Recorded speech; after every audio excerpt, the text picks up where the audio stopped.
বাংলার হৃদয়ে নদীবেষ্টিত অপরূপ এক জনপদ তেউতা।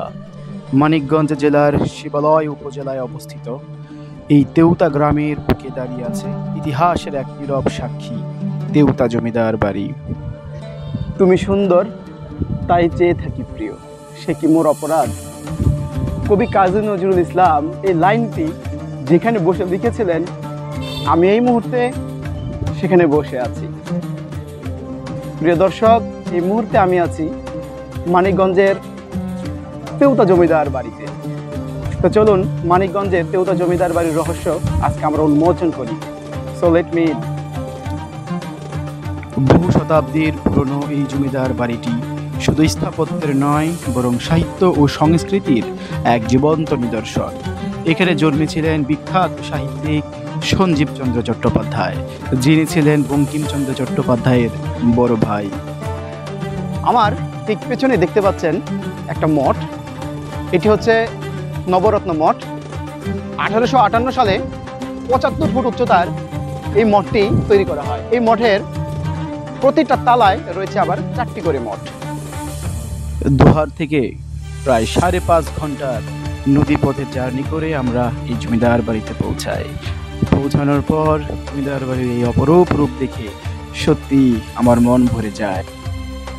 এই জমিদার বাড়ির নির্মাতা ছিলেন রায় বাহাদুর হরিনাথ রায় চৌধুরী। বাড়িটি নির্মাণে ব্যবহার করা হয়েছিল লাল ইট, সুরকি, চুন এবং বঙ্গদেশীয় কারিগরদের অসাধারণ শিল্পকর্ম।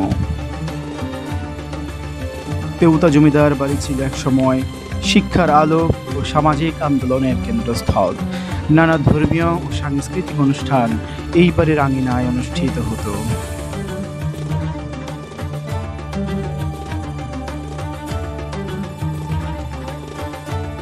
হায়, আজ অনেকটাই জরাজীর্ণ এই জমিদার বাড়ি, তবুও এই বাড়ির প্রতিটি দেয়ালে যেন লুকিয়ে আছে এক গৌরবময় অতীতের কাহিনী।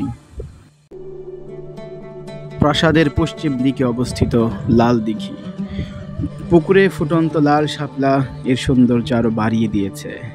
বলা হয়ে থাকে, এই পুকুর পাড়ে বসেই প্রমীলা দেবীর কোলে মাথা রেখে কবি কাজী নজরুল ইসলাম বাঁশি বাজাতেন। সারাদিন ঘুরে ক্লান্ত হয়ে তেউতা বাজারে রং চায়ের স্বাদ নিতে আমরা বসে গেলাম। সে এক অনবদ্য চায়ের স্বাদ। এই মুহূর্তে দাঁড়িয়ে আছি জমিদার বাড়ির ছাদ। এই তেউতা জমিদার বাড়ি শুধুমাত্র একটা ঐতিহাসিক স্থাপনা নয়, বাংলাদেশের ইতিহাস ও সংস্কৃতির ধারক ও বাহক। আপনি যদি বাংলাদেশের ইতিহাস ভালোবাসেন, সংস্কৃতি ভালোবাসেন, স্থাপত্যকে ভালোবেসে থাকেন, দেশের ঐতিহ্যকে যদি দেখতে চান, তাহলে আপনি চাইলে ঘুরে যেতে পারেন যমুনা পাড়ের তেউতা জমিদার বাড়ি। দেখা হবে নতুনভাবে নতুন কোনো ভিডিওতে। তেউতা জমিদার বাড়ি থেকে বিদায় নিচ্ছে আমি মোহাম্মদ রাসেল। আল্লাহ হাফেজ।